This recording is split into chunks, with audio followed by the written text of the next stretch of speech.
வணக்கம்.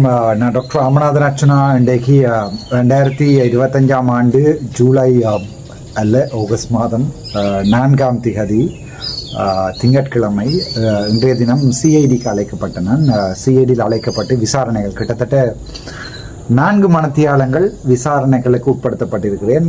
ஸோ அந்த விடயங்கள் என்னென்ன கேள்விகள் கேட்டிருக்கிறார்கள் என்பது தொடர்பாகவும் என்னென்ன பதிலை சொன்னான் என்பது தொடர்பாகவும் உங்களுக்கு இந்த வீடியோவில் நான் தெளிவாக விளங்கப்படுத்துவது விரும்புகிறேன். முக்கியமான விடயம் என்னென்றால், ஒரு சில விடயத்தை விளங்கிக் கொள்ளணும். இலங்கையிலிருந்து அரசியல் செய்வதென்பதும் வெளிநாடுகளிலிருந்து அரசியல் செய்ய சொல்வதும் 100 வித்தியாசமான விடயங்கள். இப்போ காலையில் எழும்பி எனக்கும் ஒரு சான்ஸ் இருந்தால் டாக்டர் என்ன போட்டிருக்கார், இப்போ நானும் இப்போ கனடாவிலையோ லண்டன்லேயோ அல்லது அமெரிக்காவிலேயோ இருந்து கொண்டு டாக்டர் என்ன போட்டிருக்கிறார், இப்போ இன்றைக்கு டிக்டாக்ல என்ன கதைப்பம், இவர் ஏதாவது கிளிப்பம் என்ற எனக்கும் ஒரு சான்ஸ் இருந்தால் நானும் ஒரு வரியை போட்டுட்டு நானும் அதை ஒரு பொழுதுபோக்காக இந்த டிக்டாக்களில் செய்யலாம். ஆனால் உண்மை என்னென்றால், இந்த அரசியல் நாங்கள் இலங்கையில் இருந்து கொண்டு இலங்கை மக்களுக்குரிய நியாயத்துக்காக போராடுறது சரியான கஷ்டம். எனக்கு இதுவரைக்கும் வழங்கப்பட்ட மொத்த வழக்குகள், இந்த தனிப்பட்ட வழக்குகள் எதுவுமே இல்லை. இந்த போராட்டத்திற்காக வழங்கப்பட்ட வழக்குகள் கிட்டத்தட்ட 26. அதில் இப்போது 17 வழக்குகள் கிட்ட நிலுவையில் இருக்கிறது. மிச்சம் 9 வழக்குகள் தானாகவே தள்ளுபடி செய்யப்பட்டு போயிருக்கிறது. 26 வழக்குகள் இதுவரைக்கும் நான் சொந்தமாக வேண்டியிருக்கிறேன். நான் 2024ஆம் ஆண்டு நான் நினைக்கிறேன் ஜூன் 13ஆம் ஆண்டுக்கு முதல் எந்த நீதிமன்றங்களும் ஏறினது கிடையாது. தயவு செய்து வடிவாக விளங்கிக் கொள்ளுங்கள். 2024ஆம் ஆண்டு ஜூன் மாதம் 13ஆம் தேதிக்கு முன்னம் எந்த நீதிமன்றங்களும் டிராஃபிக் பிரச்சனைக்கு ஒருக்காக மோட்டர் பைக்கு காரை கொண்டு வந்து பின்னால் இடித்ததற்கு ஒருக்காக ஏறி இருக்கிறேன். நான் இடித்ததற்கல்ல, இன்னொரு ஆள் இடித்து போட்டு எனக்கு அடித்ததற்காக ஏறி இருக்கிறேன். அதை விட நான் ஒரு வழக்கு போட்டிருக்கிறேன். என்னுடைய காணியை அடாத்தாக பிடித்தது தொடர்பாக ஒரு வழக்கு போட்டிருக்கிறேன். ஆனால் முதல் தடவையாக பொதுமக்களுக்காக என் மீது வழக்குகள் சாட்டப்பட்டது சாவச்சேரியிலான இந்த வழக்குகள் விழுந்தது. உங்களுக்கே தெரியும். அது வரைக்கும் நான் எந்த வழக்குகளையும் வேண்டிக் கொண்டவன் அல்ல. அதை வடிவாக விளங்கிக் கொள்ளும். ஸோ இதன் போது என்னட்ட பல கேள்விகள், இன்றைக்கு சிஐடியில் பல கேள்விகள், 5 கேள்விகள் கேட்கப்பட்டது. முக்கியமாக என்னுடைய 2024ஆம் ஆண்டு 11ஆம் மாதம் 21ஆம் தேதி நொமினேஷன்ஸில் ஓத்தெடுக்கின்ற நேரங்களில், பாராளுமன்ற உறுப்பினராக சத்திய பிரமாணங்கள் எடுக்கின்ற நேரங்களில் நேரிலைகளில் நான் சொன்ன விடயங்கள் தொடர்பாக தான் இன்றைய தினம் என்னோட கேட்டிருந்தவர்கள் கேள்வி. ஸோ அதில் கேட்கப்பட்ட கேள்விகள் 5, 6 அதில் விளக்கமாக சொல்லுகிறேன். முதலாவதாக 2024ஆம் ஆண்டு 11ஆம் மாதம் 21ஆம் தேதி நேரலையில், ஃபேஸ்புக் நேரலையில் நான் பாராளுமன்றத்தில் இருந்து நேரலையில் கதைத்தினான். ஸோ அதன் போது தான் அந்த கதிரை பிரச்சனை நான் என்னிடம் போகணும், இங்கே ரெஜிஸ்டர் கதிரையில் பேர் போட்டியிருக்கான்னு கேட்ட அந்த பிரச்சனை கூட ஞாபகம் இருக்கும். ஸோ அந்த நேரங்களில் சொன்னபடியும் நான் டாக்டர் ராமநாதன் அர்ச்சனா தமிழீழத்தில் இருந்து என்று சொன்ன வசனங்கள் தான் அப்போது பிரச்சனையாக இருந்தது. அப்போது நான் அது சொன்னான், தமிழ் என்றது எங்களுடைய மொழி, ஈழம் என்பது எங்களுடைய இலங்கைக்கு 1600களுக்கு முதல் இருந்த பெயர். உதாரணமாக எங்கள் நாட்டை ஈழ சிரோன்மணி தாய் என்று தான் எங்களுடைய தேசிய கீதத்தில் சொல்லுகிறார்கள். அப்படி என்றால் ஈழம் என்பது தமிழ் என்று தான் அர்த்தம். தமிழ் ஈழம் என்பது எங்களுடைய நாடு என்று தான் அர்த்தம். ஆகவே அதனால் தான் நான் அவ்வாறான ஒரு கருத்தை சொன்னேன். மற்றபடி நாட்டை பிரிப்பதற்கோ மறுபடியும் ஒரு பயங்கரவாத இயக்கம் என்று நீங்கள் சொல்லுகின்ற எங்களுடைய இயக்கத்தை உருவாக்குவதற்கோ நான் அந்த கருத்தை சொல்லவில்லை என்று அவர்களுக்கு சொல்லியிருந்தேன். முதலாவது கேள்வி அதில் அவர்களுக்கு திருப்திகரமாக இருந்ததுன்னு நான் நினைக்கிறேன். 2வதாக கேட்கப்பட்ட கேள்வி, அததெரண என்று சொல்லப்படுகின்ற ஒரு ஊடகத்தில் என்ன 55 நிமிடங்கள் நேரலைகள் செய்துவிட்டு அதை வெட்டி 11 நிமிடங்கள் மாத்திரம்தான் அதில் போட்டிருந்தார்கள். ஸோ அதில் நான் ஒரு கேள்வி ஒன்று கேட்ட, உதாரணத்துக்கு இன்று காலை சாப்பிட்டீர்களா? ஆம். இன்று மாலை உணவை சாப்பிட்டீர்களா? இல்லை. ஸோ அந்த காலை சாப்பிட்டீர்களா என்ற கேள்விக்கு அந்த இல்லை என்பதை ஆமாண்டு தான் நான் போய் சொன்னேன், ஆனால் இல்லை என்பதை ஜாயின் பண்ணியிருப்பார்கள். அப்படி அதில் அந்த அததெரண என்ற ப்ரோக்ராமில் முகத்த உணேக்கிலா என்று சொல்லி ஒரு ப்ரோக்ராம், என்ன நடந்தது என்ற ஒரு ப்ரோக்ராம் உண்டை. அததெரண என்பது உங்களுக்கு தெரியும், திலீப் ஜெயவீர என்று சொல்லப்படுகின்ற தமிழ் மக்களுக்கு எதிரான, அதையும் விட வடிவாக சொல்லுகிறாங்க எங்களுடைய திலீப் ஜெயவீர யார் என்று கேட்டால் இந்த அருண் சித்தார்த்தன் ஒரு ஆள் இருக்கிறார் தானே, அருண் சித்தார்த்தனுடைய பொஸ். அவர் வீடியோ போட்டிருப்பார். அதை பாருங்கள், 300 வியூஸ் தான் வந்திருக்கும் யாழ்ப்பாணத்தில். அருண் சித்தார்த் வந்து திலீப் ஜேவீர தொடர்பாக போட்ட ஒரு வீடியோ வந்து இருக்கிறேன். எனக்கு வீடியோ இருக்கிற அருண் சித்தார்த்துடைய ஃபேஸ்புக்கில் நான் சில இதில் டவுன்லோட் பண்ணி வச்சுருக்கேன், வழக்கில் தேவைப்படமாட்டு. ஸோ அருண் சித்தார்த்தினுடைய சர்வ ஜன பலய என்று சொல்லப்படுகின்ற அரசாங்க கட்சி ஒன்று, சிங்கள கட்சி ஒன்றினுடைய வடக்கினுடைய ஒரு ஒருங்கிணைப்பாளர் என்று வச்சுக்கொள்வோம். ஒரு வடக்கினுடைய ஒருங்கிணைப்பாளர் தான் இந்த எங்களுடைய அருண் சித்தார்த். ஸோ இந்த அருண் சித்தார்த் வந்து இவர் வந்து வடக்கிலே ஒரு 300-400 வாக்குகள், ஒரு 500-1000 வாக்குகள், 1500 எனக்கு தெரியல இவ்வளோ வாக்குகளை பெற்று மக்களால் பாராளுமன்ற தேர்தலில் திரும்ப நிராகரிக்கப்பட்டு திரும்ப வெக்கம் இல்லாமல் மறுபடியும் பாராளுமன்ற தேர்தலில் நிற்கிற தன்னைத்தானே அரசியல்வாதின்னு சொல்லிக்கொள்கிற ஒரு நபர். ஸோ இந்த அருண் சித்தார்த்தினுடைய போஸ் தான் இந்த திலீப் ஜேவீரன். இந்த திலீப் ஜேவீரனுடைய ஊடகம், அவர் சார்பான ஊடகம் வந்து வச்சுக்கொள்ளணும் இந்த அததிரணம். ஸோ இந்த அததிரணவில் ஒரு ப்ரோக்ராம் ஒன்றை ஒரு 50 நிமிடங்களுக்கு மேலாக என்னை அததிரணவில் வந்து இன்டர்வியூ பண்ணிவிட்டு அதில் 5 நிமிடங்களை மட்டும் முகத்தோனைன்னு சொல்லி வெட்டி போட்டிருக்கார்கள். ஸோ அதில் நான் சொல்லியிருக்கிறேன், வெட்டி போட்டிருக்கிறார்கள். இது உண்மையான வீடியோ அல்ல. உண்மையான வீடியோவில் நான் வேறு கருத்துக்களை சொல்லியிருக்கிறேன். இப்படி துண்டுகளை வெட்டி போடும்போது வேறு கருத்துக்களிலே இது அமையும், ஆனால் இவை எதுவுமே உண்மையான கருத்துக்கள் அல்ல என்று நான் தெளிவாக அதில் சொல்லியிருக்கிறேன். அது ஒரு வீடியோ. அடுத்தது ஹிரு என்று சொல்லப்படுகின்ற ஒரு நிகழ்ச்சி நேரம் வந்து உங்களுக்கு தெரியும். அந்த ஹிருவிலையும் வந்து நான் நினைக்கிறேன் அதே தான், கிட்டத்தட்ட 57 நிமிடம் விகாரமாதவி பாக்குல என்னை இன்டர்வியூ எடுத்து போட்டு அதில் ஒரு 10 நிமிஷம் மட்டும் போட்டிருப்பார்கள், வெட்டி போட்டிருப்பார்கள். அதிலே நான் சொல்லியிருப்பேன், இந்த ஆவா குழு என்று சொல்லப்படுகின்ற ஆவா குழுவுக்கு வந்து அதே நேரம் வடக்கில் கொலை செய்யப்பட்டதுக்கு வந்து மக்களுக்கு வந்து முக்கியமான வடக்கில் நடந்த இனவழிப்புகளுக்கு வந்து அரசாங்கத்தினுடைய போலீஸார், சிஐடி, கடற்படை, வான்படை, விமானப்படை எல்லாமே சம்பந்தம் இருக்கிறது என்று நான் சொல்லியிருப்பேன். இப்போ அதை இவர்கள் வந்து ஒரு எந்த சம்பந்தம் இருந்தால் நிரூபி வேறும் என்று 2வது கேள்வியாக இருந்தால் நான் சொன்னேன். இந்த செம்மணியில் 140 உடலங்கள் எடுக்கப்பட்டிருக்கிறது. சோமவன்ச சமரசிங்கோ சோமவன்ச ராஜபக்ஷ அவர்கள் சொல்லியிருக்கிறார்கள். அதாவது செம்மணி புதைக்குழியில் வந்து குற்றஞ்சாட்டப்பட்டு அந்த 400-600 சடங்களை புதைத்த நான் இப்போது சர்வதேச விசாரணைக்கு நாங்கள் விரும்புகிறோம் என்று சொல்லப்பட்ட அந்த சோமவன்ச ராஜபக்சவோ அவருடைய கூட்டின்படியே இப்போ 140 உடலங்கள் தேடி எடுக்கப்பட்டிருக்கிறது. ஆகவே இந்த கொலைகளை அரசாங்க படைகளும் கூலிப்படைகளும் தான் செய்திருக்கின்றன. அது வெளிப்படையானது. நீங்கள் வேண்டாம் வழக்கை போட்டுக்கொள்ளலாம், நாங்கள் வழக்கில் இதை ப்ரூவ் பண்ணுகிறோம்னு சொன்னேன். ஸோ இது 2வது கேள்வி.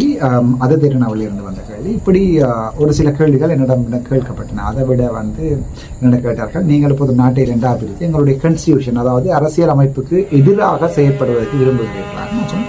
நான் ஒரு பாராளுமன்ற உறுப்பினராக நான் தமிழ் மக்கள் அனைவரையும் பிரேரிக்கப்படுகிறேன். அது யாழ்ப்பாணத்தில் இருக்கிற தமிழ் மக்களாக இருக்கட்டும், புலம்பெயர் நாட்டில் இருக்கிற தமிழ் மக்களாக இருக்கட்டும், அனைவரையுமே நான் பிரேரிக்கப்படுத்துகிறேன். ஸோ அப்படியான ஒரு சந்தர்ப்பத்தில் நான் தமிழ் மக்களுடைய மனசில் இருக்கிற விடயங்களை தான் கதைத்து ஆகணும். அதை விட்டு போட்டு எனக்கு வாக்கிட்ட மக்களுடைய எண்ணங்கள், அவர்களுடைய நோக்கங்கள் என்ன இருக்கிறது என்பதை தான் நாங்கள் கதைக்கலாமே ஒழிய என்னுடைய தனிப்பட்ட அரசியல் கருத்துக்கள் எதுவுமே நான் இந்த ஊடகங்களில் கதைக்கிறார். பொது மக்களுடைய பொதுவான அபிப்பிராயம், தலைவர் என்றால் என்ன அபிப்பிராயம், தலைவர் கடவுளாண்டு கேட்டிருந்தேன். நான் சொன்னேன், இறந்தவர்களை நாங்கள் கடவுளாக போற்றி நாங்கள் வழிபடுவது உண்டு. அதுக்கு என்னுடைய தந்தை தாய் இறந்திருந்தால் நாங்கள் கடவுளாக அவரை வழிபடுவோம். ஆகவே அந்த விடயத்தில் வந்து நாங்கள் அவரை ஒரு கடவுளாக நான் சித்தரித்திருக்கேன். என்னது இறந்து போயிருக்கிறார், மக்களுக்காக இறந்து போயிருக்கிறார். ஆகவே அவரை ஒரு கடவுளாக நாங்கள் ஒவ்வொரு தமிழ் மக்களும் நினைக்கிறார்கள் என்று நான் சொல்லியிருந்தேன். அவ்வளவுதான்.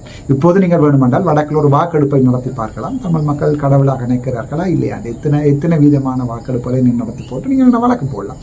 இல்லை நீங்கள் வழக்குத்தான் போட வேணுமாக இருந்தால், நான் ஒரு அரசியல்வாதி, இது ஒரு அரசியல் கூற்று, ராஜதந்திர கூற்று. இந்த கூட்டை நீங்கள் விளங்காமல் தமிழ் மக்கள் சிங்கள மக்களிடையில் பாதிப்பை ஏற்படுத்துவதற்காக என்னை அரெஸ்ட் பண்ணுவதாக இருந்தால் தாராளமாக அரெஸ்ட் பண்ணலாம்னு சொல்லியிருக்கிறேன். அரெஸ்ட் பண்ணால் அவர் சொன்னார், தான் இல்லை, நான் உங்களை கூப்பிட்டது வந்து அரெஸ்ட் பண்ணுவதற்காக இல்லை, உங்களை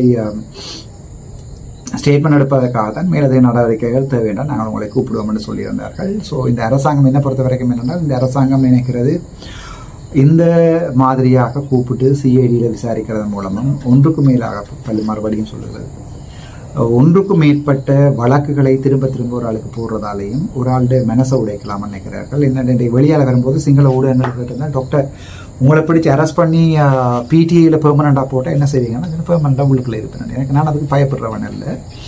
அப்படி அனுரகுமார நாயக்கனுடைய அரசாங்கம் பயங்கரவாத தடை சட்டத்தில் நான் ஒரு பயங்கரவாதி என்று சொல்லிக்கொண்டே பாராளுமன்றத்தில் இருந்து என்ன கொண்டு சிறைகளில் போடுமாக இருந்தால் அது நல்ல விஷயம். அது ஒரு பிரச்சனையும் இல்லை, அது நல்ல விடயம். நாங்கள் அதை ஏற்றுக்கொள்வதற்கும் அதே நேரம் நான் ஒரு பயங்கரவாதியாக இல்லை என்பதை சிங்கள மக்களே இப்போது சொல்வார்கள். தமிழ் மக்கள் அல்ல, சிங்கள மக்களே இப்போது சொல்வார்கள் ராமநாதன் அர்ச்சுனா பயங்கரவாதியா இல்லையா என்பதை சிங்கள மக்களே சொல்வார்கள். ஆகவே நான் ஒரு பயங்கரவாதியாக சித்தரிக்கப்படுகிறேன் இந்த மீடியாக்கள்லையும், முக்கியமாக இந்த திலீப் ஜேவீர போன்றவர்களுடைய அததிரன போன்ற மீடியாக்களில் வந்து ஒரு பயங்கரவாதி ஒருவர் வந்திருக்கிறார் யாழ்ப்பாணத்தில் இருந்து என்று சொல்லி சித்தரிக்கப்படுகிறேன். ஆனால் ஒரே ஒரு இன்டர்வியூ ரூபவாகினியில் சுவர்ணவாகினியிலே ஒரே ஒரு இன்டர்வியூ, அதை விட சிங்கா டிவியினுடைய இன்டர்வியூ பெருசாக வெளிவரவில்லை. சுவர்ணவாகினியுடைய ஒரே ஒரு இன்டர்வியூ 400 கமெண்ட் வந்திருக்கிறது. ஒரு 5 கமெண்ட் தமிழாக்கள் போட்ட கமெண்ட்டை விட மிச்ச கமெண்ட்டுகளை நீங்கள் போய் பார்க்கலாம். சிங்கள மக்கள் என்னை எவ்வளவு நேசிக்கிறார்கள் வந்து காலம் அதுக்குரிய பயிரை சொல்லும். எங்களுடைய மனசில் பயம் இல்லாட்டி, எங்களோட மனசில் வந்து கள்ளம் இல்லாட்டி, எங்களுடைய மடியில் கணம் இல்லை என்றால் பாதையில் எதுக்கு ராசா பயப்படுவோம்? ஆகவே இதற்கு நான் பயப்படுவதற்கு தயாராகவும் இல்லை. உண்மையாக நடந்த விடயங்களை சொல்லியிருக்கிறேன். மேபி இதுக்கு ஒரு வழக்கு விடலாம். ஒரு விடயத்தை நான் எங்களுடைய தமிழ் மக்களுக்கு சொல்ல விரும்புகிறேன். முக்கியமாக புலம்பெயர்லேருந்து புலம்பெயர் நிலத்திலிருந்து எனக்கு உதவி செய்கிறார்களுக்கு நான் இந்த போராட்டத்திலையும் உங்கள்கிட்ட எந்த காசையும் நான் பிழையாக பயன்படுத்தியதில்லை. அப்படி பிழையாக பயன்படுத்தியதாக இருந்தால் இந்த டை ஒன்று வேண்டியிருப்பேன், அல்ல இந்த ஷர்ட் ஒன்று வேண்டியிருப்பேன். இந்த வாட்ச் கூட அக்கா ஒரு ஆள் கொண்டு வந்தவா சரி. இப்படி வாட்ச் நேற்றில் போன கிழமை கூட எனக்கு ஒரு வாட்ச் ஒன்று புதுசாக வந்திருந்தது. சுவிஸில் யூகேல இருந்து ஒரு அம்மா ஒரு ஆள் கொண்டு வந்த வாட்ச் ஒன்று. இப்போது என்னோட 3 வாட்ச் இருக்கிறது. ஒரு வாட்ச் இல்லை, 3 வாட்ச் இருக்கிறது. அப்படி மக்கள் அன்பாக கொண்டு தாரதை அப்படியே நானாக விரும்பி எத்தனையோ பேர் இருப்பேன். என்னோட பெரிய பாட மகன் வரும்போது கால் பண்ணி கேட்டான், என்ன வேணுமென்று சொல்லு, ஷர்ட் சைஸை சொல்லு, ட்ரௌசர் சைஸை சொல்லு. நான் ஒன்றும் வேணாம், அங்கே வேண்ட ஸ்டைலில் நான் இங்கே போடுறதும் இல்லை.